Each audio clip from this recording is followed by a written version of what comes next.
Assalamualaikum warahmatullahi wabarakatuh. Perkenalkan, nama saya Asya Ilvana, mahasiswa UIN Kustur Pekalongan dari Fakultas Tarbiyah dan Ilmu Kehubungan, Program Studi Pendidikan Anak Usia Dini Kelas A. Saya di sini akan menjelaskan tentang keterkaitan ilmu kesehatan dan ajaran Islam yang diajarkan dalam agamanya. Di sini saya akan membahas tentang olahraga yang diajarkan oleh Islam dan yang berkaitan dengan kesehatan. Jadi, kita akan menjelaskan tentang pengertian olahraga terlebih dahulu. Secara umum, pengertian olahraga adalah sebagai salah satu aktivitas fisik maupun psikis seseorang yang berguna untuk menjaga dan meningkatkan kualitas kesehatan seseorang setelah olahraga. Olahraga berasal dari bahasa Prancis kuno bermakna kesenangan, serta pengertian bahasa Inggris tertua ditemukan seputar tahun 1300, yakni segala hal yang mengasyikkan serta menghibur untuk manusia. Kemudian, kesehatan adalah faktor utama yang memengaruhi kebugaran dan penampilan tubuh. Juga merupakan harta yang paling berharga yang tidak dapat ditukar dengan apapun. Oleh karena itu, setiap orang ingin hidup sehat dan bahagia serta selalu terlihat sehat, bugar, dan awet muda tanpa keriput karena penuaan. Hal tersebut dapat dirasakan saat kita sedang mengalami sakit. Kesehatan olahraga merupakan upaya kesehatan yang memanfaatkan olahraga untuk meningkatkan derajat kesehatan. Olahraga termasuk sebagai kebutuhan pokok dalam kehidupan sehari-hari karena dapat meningkatkan kebugaran yang diperlukan dalam melakukan tugasnya. Olahraga dapat dimulai sejak usia muda hingga usia lanjut dan dapat dilakukan dalam waktu setiap hari atau kapanpun ya ketika Anda waktunya senggang gitu ya. Dalam konsep perspektif Islam itu olahraga dianggap sebagai kebutuhan manusia. Rutinitas olahraga minimal 3 kali dalam seminggu. Berarti kalau dalam sebulan kita dapat melakukan 12 kali olahraga secara rutin jika kita ingin sehat. 3 kali dalam seminggu itu merupakan eh, minimal uh, ya umum untuk orang melakukan olahraga dan itu dapat berdampak positif pada perkembangan jasmani seseorang yang melakukan olahraga tersebut. Selain bermanfaat untuk pertumbuhan fisiknya, aktivitas juga berdampak pada pertumbuhan spiritualnya dengan meningkatkan efisiensi organ tubuh sehingga menyebabkan peredaran darah, pernapasan, dan pencernaan dapat menjadi lebih baik dan lebih teratur. Kemudian, manfaat olahraga. Manfaat olahraga itu yang pertama yaitu meningkatkan nafsu makan dan mengoptimalkan sistem pencernaan. Gerakan olahraga dapat merangsang organ pencernaan aktif bergerak. Organ pencernaan akan dapat bekerja lebih optimal untuk menyediakan energi yang diperlukan. Kemudian yang kedua yaitu menjaga kesehatan tulang dan persendian.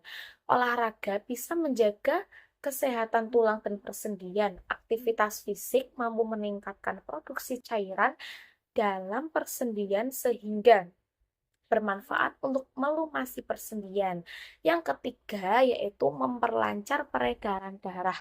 Memperlancar peredaran darah dan suplai oksigen dapat tersebar dengan baik ke seluruh tubuh. Hal ini juga akan meningkatkan performa dalam kehidupan aktivitas sehari-hari. Kemudian kita bahas yang keempat. Yang keempat yaitu mengurangi resiko penyakit. Orang yang rutin olahraga, tubuhnya akan lebih sehat dan bugar. Kebugaran ini membuatnya tidak gampang terkena penyakit karena memiliki daya tahan tubuh yang kuat. Jarang olahraga berarti juga memperbesar kemungkinan obesitas yang ada membuat seseorang rentan mengalami penyakit gula dan penyakit kardiovaskular. Kemudian yang kelima yaitu bertemu dengan komunitas sehat. Jadi, tidak hanya manfaat kesehatan, rutin olahraga juga dapat mempertemukan kaum pada komunitas sehat.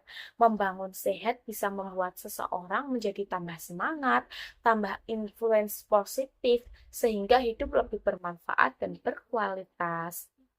Kemudian yang keenam yaitu meningkatkan kemampuan dalam melakukan aktivitas harian.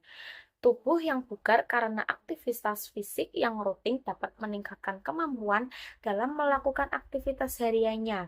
Misalkan melakukan aktivitas sesederhana mungkin menaiki tangga, belanja kebutuhan di pasar, kemudian bahkan untuk lansia seperti bermain dengan cucu untuk seseorang dewasa yang lebih tua. Melakukan olahraga rutin dapat meningkatkan fungsi fisik dan mengurangi resiko jatuh atau cedera akibat jatuh. Kemudian yang ketujuh yaitu menyeimbangkan emosi. Olahraga dapat membantu mengurangi stres atau dapat meningkatkan mood dan memperbaiki kualitas tidur. Kemudian yang terakhir atau yang kedelapan yaitu menumbuhkan sportivitas. Dengan melakukan olahraga dapat mengajarkan nilai-nilai kejujuran, disiplin, dan kerjasama antar tim. Itu teman-teman. Oke, kita akan lanjut menjelaskan tentang kita akan lanjut menjelaskan tentang olahraga yang dianjurkan. Olahraga yang dianjurkan misalkan ya diterangkan dalam hadis sahih bahwa Rasulullah Shallallahu Alaihi Wasallam bersabda dari Abu Hurairah dari Abu Hurairah, Rasulullah bersabda, mukmin yang kuat lebih baik dan lebih dicintai oleh Allah daripada mukmin yang lemah. Dan pada keduanya ada kebaikan. Hadis riwayat Muslim nomor 2664. Kemudian macam olahraga itu dibagi menjadi dua, yaitu olahraga yang memerlukan alat dan olahraga yang tidak memerlukan alat. Saya akan menjelaskan tentang olahraga yang tidak memerlukan alat terlebih dahulu. Olahraga yang tidak memerlukan alat, contohnya jalan cepat. Berjalan adalah rutinitas Rasulullah Shallallahu Alaihi Wasallam. Beliau terbiasa jalan kaki kemanapun, seperti ke masjid, pasar, atau berkunjung ke rumah sahabat. Beliau berjalan begitu cepat, bahkan cara berjalan Nabi dalam hadis disebutkan seolah-olah berjalan di jalan menurun. Jadi jalannya itu kan miring, seolah-olah kan di jalan menurun. Berarti kalau kita berjalan di jalan yang menurun akan cepat dan itu yang diajarkan oleh Nabi. Sehingga para sahabat perlu bersusah payah untuk mengikuti langkah beliau. Saking cepatnya para sahabat tuh bersusah payah untuk menyamai langkah Kanjeng Nabi Muhammad SAW. Kemudian yang kedua yaitu olahraga lari. Lari adalah salah satu olahraga yang paling praktis dan mudah tanpa menggunakan alat. Bahkan menurut survei mereka yang menyempatkan berlari sebelum bekerja, beliau lebih sedikit kesalahan dan lebih berkonsentrasi sehingga bekerja lebih produktif. Rasulullah Shallallahu Alaihi Wasallam mengiyakan ketika para sahabat ingin mengadakan lomba lari. Bahkan Rasulullah Shallallahu Alaihi Wasallam sendiri melakukannya dengan istrinya, yaitu yaitu Sayyidah Aisyah radhiyallahu anha. Sayyidah Aisyah radhiyallahu an pernah berkata, Rasulullah Shallallahu Alaihi Wasallam bertanding denganku dan aku menang. Kemudian aku berhenti, sehingga ketika badanku menjadi agak gemuk, Rasulullah Shallallahu Alaihi Wasallam bertanding lagi denganku dan ia menang. Hadis riwayat Ahmad dan Abu Dawud. Kemudian yang ketiga yaitu gulat. Sebagaimana halnya olahraga lari, Rasulullah Shallallahu Alaihi Wasallam juga melakukan pertandingan gulat. Rasulullah Shallallahu Alaihi Wasallam pernah bergulat dengan Rukanah, seorang laki-laki yang terkenal kuat. Ulama fikih berpendapat bahwa olahraga gulat diperbolehkan dan tidak menghilangkan kekhusyukan atau kehormatan, pengetahuan, keutamaan, dan lanjutnya umur mengingatkan ketika bergulat Rasulullah Shallallahu Alaihi Wasallam sudah berumur lebih dari 50 tahun, berarti udah lumayan tua ya, tapi Rasulullah Shallallahu Alaihi Wasallam masih kuat. Kemudian yang keempat adalah berenang. Dari Jabir bin Abdullah, Rasulullah Shallallahu Alaihi Wasallam bersabda, segala sesuatu yang di dalamnya tidak mengandung zikrullah merupakan perbuatan sia-sia, sendau gurau, dan permainan, kecuali empat perkara, yaitu sendau gurau suami dan istrinya, melatih kuda, berlatih memanah, dan berenang. Hadis riwayat An-Nasai. Renang adalah olahraga air yang menggerakkan seluruh bagian tubuh, mulai dari kepala hingga kaki. Renang itu sangat baik. Renang juga baik untuk membantu menstabilkan pernafasan dan olahraga yang cocok untuk program diet. Diperkirakan kalori tubuh dan bisa terbakar hingga 24% setelah berenang. Kemudian macam-macam olahraga yang menggunakan alat itu contohnya memanah, anggar, dan pacu kuda. Saya akan menjelaskan yang pacu kuda. Umar pernah berkata, ajarkanlah anak-anakmu berenang dan memanah, dan perintahkanlah mereka supaya melompat di atas punggung kuda. Hadis riwayat Ahmad. Selain bermanfaat bagi kesehatan fisik, interaksi yang terjadi dengan kuda juga dapat memperkuat insting kita terhadap hewan peliharaan.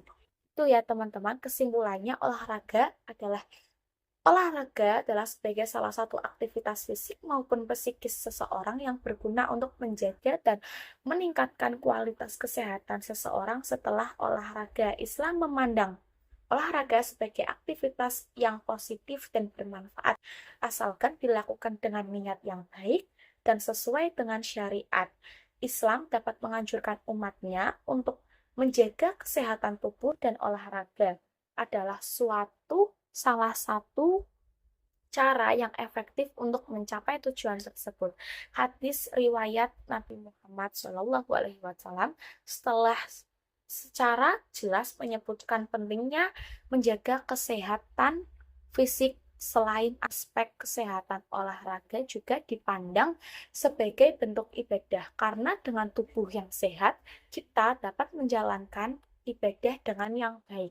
Olahraga dapat menjadi sarana untuk mempererat tali silaturahmi dengan sesama muslim, karena dalam olahraga juga dapat membuat suatu komunitas yang baik, yang sehat, yang disiplin. Itu juga merupakan salah satu manfaat olahraga. Itu ya teman-teman. Kemudian ini di atas merupakan penjelasan tentang keterkaitan antara ilmu kesehatan dan agama. Oke, sekian dari saya. Menyadari bahwa saya kurang sempurna, kedepannya saya akan lebih fokus dan detail untuk menjelaskan tentang keterkaitan ilmu kesehatan dan agama. Untuk itu, saya mengharapkan kritik dan saran yang membangun untuk motivasi bagi saya sendiri. Kurang lebihnya, saya meminta maaf jika ada kesalahan kata atau kelebihan kata atau kata-kata yang tidak mengenakan kalian semua yang menonton. Saya memohon maaf. Sekian dari saya. Assalamualaikum warahmatullahi wabarakatuh. Terima kasih telah menonton. Syukron ala ihtimamik. Selamat menonton. Terima kasih teman-teman. Bye-bye.